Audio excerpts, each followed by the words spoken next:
എന്തുകൊണ്ടും അത്ഭുതമാണ് Sreeja. V S എന്ന ജീവിതം അതൊരു സമര ജീവിതമാണ്, പോരാട്ട ജീവിതമാണ്. ആ പോരാട്ടം അദ്ദേഹം ആദ്യം തുടങ്ങിയ ദാരിദ്ര്യത്തോട്, പട്ടിണിയോടാണ്. പിന്നീട് അത് ജന്മീത്വത്തോടായി. പിന്നീട് സാധാരണക്കാരായ കർഷക തൊഴിലാളികളെ ആക്രമിക്കുന്ന ഗുണ്ടകളോടായി. അവിടെ നിന്ന് പിന്നീട് അദ്ദേഹം CPI-യുടെ പട്ടാളത്തോട് അദ്ദേഹം പടവെട്ടി പോരാടി. അതും അതിജീവിച്ചാണ് വി എസ് അച്യുതാനന്ദൻ പിന്നീട് ഈ നമ്മൾ കാണുന്ന വി എസിലേക്കുള്ള വളർച്ചയിലേക്ക് എത്തിയത്. അവിടെ അദ്ദേഹത്തിന് ഒരുപക്ഷെ പാർട്ടിക്കുള്ളിൽ നിന്ന് പോലും വലിയ എതിർപ്പുകൾ നേരിടേണ്ടി വന്നു. അവിടെയും വി എസ് അതൊക്കെ അതിജീവിച്ച് 82-ാം വയസ്സിൽ വി എസ് മുഖ്യമന്ത്രിയാകുമ്പോൾ ഒരുപക്ഷെ അതൊരു അത്ഭുതമായിരുന്നു എന്ന് തന്നെ പറയണം. വി എസ് എന്നല്ല ഒരു നേതാവും ആ പ്രായത്തിൽ സാധാരണഗതിയിൽ മുഖ്യമന്ത്രി സ്ഥാനത്തേക്കൊന്നും വരില്ല. അതിനുള്ള പ്രായമുണ്ടോ, ബാല്യമുണ്ടോ എന്ന ചോദ്യമൊക്കെ സ്വാഭാവികമായി ഉയർന്നു വരും. പക്ഷേ ബാല്യം മാത്രമല്ല, ബാല്യവും കൗമാരവും യൗവനത്തിന്റെ തീഷ്ണതയും ഒക്കെ വി എസ് അദ്ദേഹത്തിന്റെ 82 വയസ്സിന് ശേഷം കേരളത്തെ കാണിച്ചു നൽകി. 82 വയസ്സിന് ശേഷം അദ്ദേഹം കാണിച്ചു നൽകി. അതിനു മുമ്പ് അദ്ദേഹം 5 വർഷം പ്രതിപക്ഷ നേതാവ്, 2001 പ്രതിപക്ഷ നേതാവാകുമ്പോൾ എന്താണ് ഒരു പ്രതിപക്ഷ നേതാവ്, എന്താണ് പ്രതിപക്ഷ നേതാവിന്റെ കൃത്യമായ ഡെഫിനിഷൻ എന്ന് അദ്ദേഹം വ്യക്തമാക്കി തന്നു. എങ്ങനെയാണ് ഒരു പ്രതിപക്ഷ നേതാവ് പ്രവർത്തിക്കേണ്ടത് അദ്ദേഹം വ്യക്തമാക്കി. കാടും മലകളും മതികെട്ടാനും അതുപോലെ തന്നെ അദ്ദേഹം കയറിയിറങ്ങാത്ത ഭൂമേഖലകളില്ലാത്ത അവസ്ഥയുണ്ടായി. 2008-ൽ മുഖ്യമന്ത്രിയായിരിക്കും അദ്ദേഹം ശബരിമല നടന്നു കയറിയത് കൂടി ഓർക്കേണ്ടതാണ്. ഈ ചെറുപ്പക്കാർ പോലും അടയ്ക്കുന്ന 1-2 തവണ നിന്നൊക്കെ കയറുന്ന ശബരിമല പൂങ്കാവനത്തിലേക്കുള്ള യാത്ര വി എസ് ഒരു തവണ പോലും ഇരുന്നില്ല എന്ന് പറഞ്ഞാൽ ഒരുപക്ഷെ അത്ഭുതമായി തോന്നാം. അങ്ങനെയാണ് സംഭവിച്ചത്. 2-2.5 മണിക്കൂർ കൊണ്ടാണ് അദ്ദേഹം ഈ നീലിമല കയറി അവിടെ എത്തിയത്.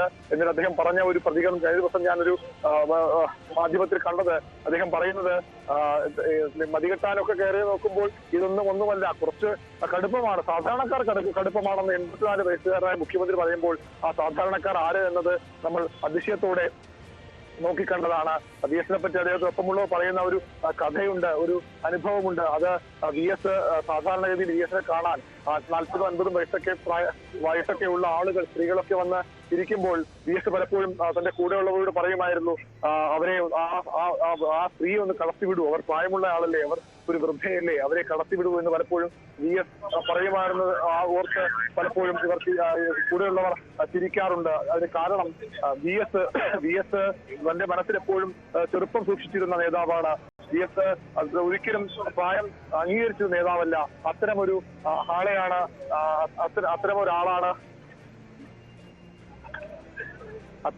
ആളാണ് വി എസ് അച്യുതാനന്ദൻ. അദ്ദേഹത്തെ പലപ്പോഴും നമുക്ക് ആ രീതിയിലൊക്കെ ഓർമ്മിക്കേണ്ടി വരും.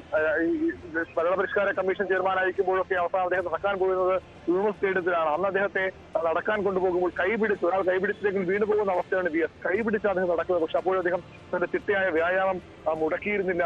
അങ്ങനെ നടക്കുമ്പോൾ വി എസ് ഒപ്പമുള്ളവരോട് പറയും, എനിക്ക് നടക്കാനല്ല, എനിക്ക് ഓടണമായിരുന്നു, ഓടിയാലേ ശരീരം ശരിയായുള്ളൂ, ഓടിയാൽ മാത്രമേ ആരോഗ്യം നിലനിർത്തൂ, ഡോക്ടർമാർ സമ്മതിക്കുന്നില്ല എന്ന് അദ്ദേഹം പരിഭവം പറയാറ്. അതായത് ഒരിക്കലും പ്രായമായി എന്ന് അംഗീകരിക്കാൻ ആ മനസ്സ് തയ്യാറായിരുന്നില്ല, ഒരിക്കലും പ്രായമായി എന്ന് സമ്മതിച്ചു കൊടുക്കാൻ അദ്ദേഹം തയ്യാറായതിന് തൻ ക്ഷീണിതനാണെന്ന് അദ്ദേഹം അംഗീകരിച്ചിരുന്നില്ല. ഒരുപക്ഷെ ഈ പ്രായത്തിന്റെ അവസ്ഥകൾ മാത്രമാകാം വി എസിനെ ഇങ്ങനെ പൊതുജനങ്ങളുടെ ഇടയിൽ നിന്ന് മാറ്റിയത്. ആ കോവിഡ് കാലമൊക്കെ വന്നില്ലായിരുന്നു പക്ഷേ കുറച്ചുകൂടി സജീവമായി ജനങ്ങൾക്കിടെ ഉണ്ടാകുമായിരുന്നു വിശ്വസിക്കുന്നവർ ഏറെയാണ്. അങ്ങനെ വി എസ് എന്നത് പോരാട്ടത്തിന്റെ മറുപേരാണ്. വി എസ് എന്നത് പ്രതീക്ഷയുടെ മറുപേരാണ്. വി എസ് എന്നത് സാധാരണക്കാരുടെ ആശ്രയ കേന്ദ്രമായിരുന്നു. എന്ത് വിഷയം വന്നാലും വി എസിനോട് പറഞ്ഞാൽ അതിന് പരിഹാരം ഉണ്ടാകുമെന്ന് വിശ്വസിച്ചിരുന്നവർ, CPM രാഷ്ട്രീയം വിശ്വസിച്ചിരുന്ന ഇടതുപക്ഷത്തിന്റെ കൊടികൾ പിടിച്ചവർ മാത്രമല്ല, മറുപക്ഷത്തും എതിർപക്ഷങ്ങളിലുള്ളവരും വി എസ് ശരിയെന്ന് വിശ്വസിച്ചിരുന്നു. അദ്ദേഹത്തിന്റെ രാഷ്ട്രീയമായ ചില പോരായ്മകൾ ഉണ്ടായിരുന്നിരിക്കാം. അദ്ദേഹത്തിന്റെ വാചകങ്ങളിൽ, അദ്ദേഹത്തിന്റെ പ്രശ്നങ്ങളിൽ പലപ്പോഴും തെറ്റുകൾ കടന്നുകൂടിയിട്ടുണ്ടാകാം, ശരിയെന്ന് തോന്നാത്ത കാര്യങ്ങൾ വന്നിട്ടുണ്ടാകും. പക്ഷേ അതെല്ലാം വി എസിന് ശരിയായിരുന്നു. ശരിയായത് മാത്രമേ വി എസ് ചെയ്തിട്ടുള്ളൂ. അതും തനിക്ക് ശരിയെന്ന് തോന്നുന്ന മാത്രമേ വി എസ് ചെയ്തിട്ടുള്ളൂ. അതാണ് വി എസിനെ വി എസ് ആക്കി മാറ്റിയത്. നമുക്കറിയാം, TP ചന്ദ്രശേഖരൻ നേതാവുമായുള്ള ആത്മബന്ധമൊന്നും വി എസ് ഒരു ഘട്ടത്തിലും ഉണ്ടായില്ല. പക്ഷേ TP പുറത്തുപോയത് പാർട്ടിക്കുള്ളിലെ ശരികേടുകൾ ചോദ്യം ചെയ്തുകൊണ്ടെന്ന് വി എസ് മനസ്സിലാക്കിയത്. അതുകൊണ്ടാണ് TP-യെ കാണാൻ പാർട്ടി വിലക്കിയിട്ടും TP-യുടെ വീട്ടിലെത്തിയത്. നെയ്യാറ്റിൻകര ഉപതെരഞ്ഞെടുപ്പ് ദിവസം TP-യുടെ വിധവയെ കെട്ടിപ്പിടിച്ച് വി എസ് ആശ്വസിപ്പിച്ചത്. അവിടെ പാർട്ടിക്ക് തിരിച്ചടിയുണ്ടാകുമെന്ന് വി എസ് മനസ്സിലാക്കിയത്. പക്ഷേ പാർട്ടിക്കും തെറ്റ് വന്നാൽ തിരുത്തണം, തിരുത്താൻ തയ്യാറായില്ലെങ്കിൽ തിരിച്ചടിയുടെ പാഠം പഠിക്കണമെന്ന ഒരു സന്ദേശം നൽകിയ നേതാവ് കൂടിയാണ് വി എസ്. അത്തരമൊരു നേതാവാണ് ഇന്ന് കേരളത്തിന് ഇല്ലാതാകുന്നത്. ഒരുപക്ഷെ വി എസ് നിശബ്ദനാക്കി നമ്മൾ പലപ്പോഴും ചർച്ച ചെയ്തിരുന്നു വി എസ് ഉണ്ടായിരുന്നുവെങ്കിൽ എന്ന്. ഇനി ഓരോ നിമിഷവും മലയാളികൾ അത് തന്നെയാണ് പറയാൻ പോകുന്നത്. വി എസ് ഉണ്ടായിരുന്നുവെങ്കിൽ ഒരുപക്ഷെ ഇന്ന് കാണുന്ന പലതും ഇവിടെ സംഭവിക്കില്ലായിരുന്നു, പല തെറ്റുകളും ഇവിടെ സംഭവിക്കില്ലായിരുന്നു, പലതിനും തിരുത്താൻ അദ്ദേഹത്തിന് കഴിയുമായിരുന്നു. അദ്ദേഹത്തെ വികസന വിരോധി എന്നും അദ്ദേഹത്തെ ആ രീതിയിൽ വികസനത്തിനോട് മുഖത്തിരിക്കുന്ന നേതാവും ഒക്കെ പലരും പറഞ്ഞു കേട്ടത്. പക്ഷേ അദ്ദേഹത്തിന്റെ കാലത്ത് തന്നെയാണ് സ്മാർട്ട് സിറ്റി ആ രൂപത്തിലേക്ക് എത്തിയത് എന്ന് എ കെ ആന്റണി അദ്ദേഹത്തിന്റെ അനുസ്മരണ സന്ദേശത്തിൽ പറഞ്ഞതുപോലെ ബ്രഹ്മോസ് എന്ന സ്ഥാപനം കേരളത്തിലേക്ക് എത്തിയത് വി എസിന്റെ ഭരണകാലത്താണ്. കൊച്ചി മെട്രോ മുടങ്ങുമെന്നായപ്പോൾ അന്ന് ആന്റണിയെ കണ്ട് നിങ്ങൾ ഇടപെടണമെന്ന് പ്രതിരോധ മന്ത്രി ആന്റണിയെ കൊണ്ട് ഇടപെടിയെത്തിയത് വി എസ് അച്യുതാനന്ദനാണ്. വിഴിഞ്ഞം തുറമുഖത്തിന് നിർണായക പ്രതിരോധ അനുമതി അടക്കം നേടിയെടുത്തത് വി എസിന്റെ കാലത്താണ്. അദ്ദേഹം പലപ്പോഴും ഒരു തീരുമാനമെടുക്കുമ്പോൾ 100 വട്ടം ചിന്തിച്ചിരുന്നിരിക്കും. അതിന്റെ ശരിതെറ്റുകൾ, അത് പരിസ്ഥിതിക്കുണ്ടാകാൻ പോകുന്ന പ്രശ്നങ്ങൾ, അത് സാധാരണക്കാർ ജനങ്ങൾക്ക് വികസനം എന്ന് പറയുന്നത് സാധാരണക്കാർക്ക് കൂടി വേണമെന്ന് വിശ്വസിച്ച നേതാവായിരുന്നു വി എസ്. അതുകൊണ്ട് ഒരുപക്ഷെ അദ്ദേഹം പലതിലും ചില തടസ്സങ്ങൾ അദ്ദേഹത്തിന്റെ നിലപാടുകൾ ഉണ്ടാക്കിയിട്ടുണ്ടാകാം. പക്ഷെ അവിടെയൊക്കെ അദ്ദേഹം ചിന്തിച്ചത് ജനങ്ങൾക്ക് വേണ്ടിയായിരുന്നു. അവിടെയൊക്കെ അദ്ദേഹം പരിഗണിച്ചത് സാധാരണക്കാരെ ജനങ്ങളെയായിരുന്നു. അതുകൊണ്ടാകാം ഒരുപക്ഷെ വി എസ് പലപ്പോഴും ഈ വികസന വിരുദ്ധനെന്നോ അല്ലെങ്കിൽ വികസനത്തിന്റെ വേഗം കുറച്ച നേതാവെന്നൊക്കെയുള്ള അത്തരം കൽപ്പനകൾ ചിലരെങ്കിലും വി എസിന് ചാർത്തിക്കൊടുക്കുന്നത്. പക്ഷേ വി എസ് എല്ലാ കാലത്തും ശരിയുടെ പക്ഷത്തായി വിശ്വസിക്കുന്ന വലിയൊരു ജനവിഭാഗം ഇപ്പോഴുമുണ്ട്. ആ ജനവിഭാഗം തന്നെയാണ് ഒരുപക്ഷെ വി എസിനെ അവസാനമായി കാണാൻ നമുക്കറിയാം 6 വർഷത്തിലേറെ നിശബ്ദനായ നേതാവ്. ആ ഒരു നേതാവിനാണ് ഇത്തരം വികാരതീവ്രമായ യാത്രയയപ്പ് കേരളം നൽകുന്നത്, രാഷ്ട്രീയ കേരളം നൽകുന്നത്.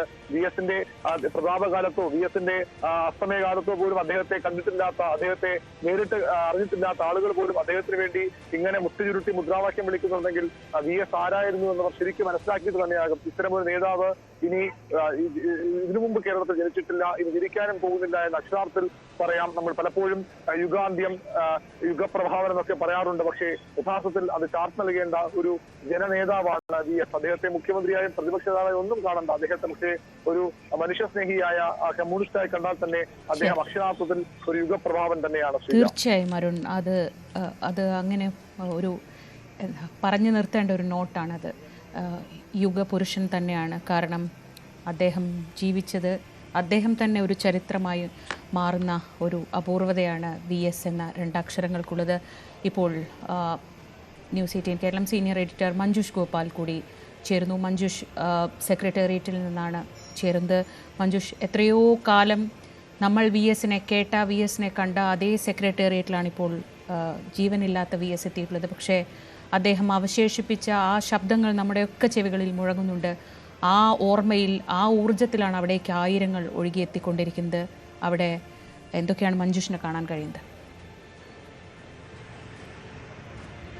ശ്രീജ, രാവിലെ മഴ പെയ്തിരുന്നു, അത് ശരിയാണ്, മഴ പെയ്തിരുന്നു രാവിലെ. പക്ഷേ ആ മഴ പെയ്ത സമയത്താണ് ഞങ്ങൾ ഇവിടെ എത്തിയത്. മഴ പെയ്ത ആ സമയത്ത് വി എസ് അച്യുതാനന്ദന്റെ മൃതദേഹം അദ്ദേഹത്തിന്റെ വീട്ടിൽ, ഇവിടെ ലോ കോളേജ് ജംഗ്ഷനിലുള്ള അദ്ദേഹത്തിന്റെ വീട്ടിലായിരുന്നു പൊതുദർശനത്തിന് വെച്ചിരുന്നത്. അതിനുശേഷമാണ് ആ മൃതദേഹം അല്പസമയം മുമ്പ് ദർബാർ ഹാളിൽ, സെക്രട്ടേറിയറ്റിലെ ദർബാർ ഹാളിലേക്ക് കൊണ്ടുവന്നത്. ഇപ്പോൾ ഇവിടെ പൊതുദർശനത്തിന് വെച്ചിരിക്കുകയാണ്.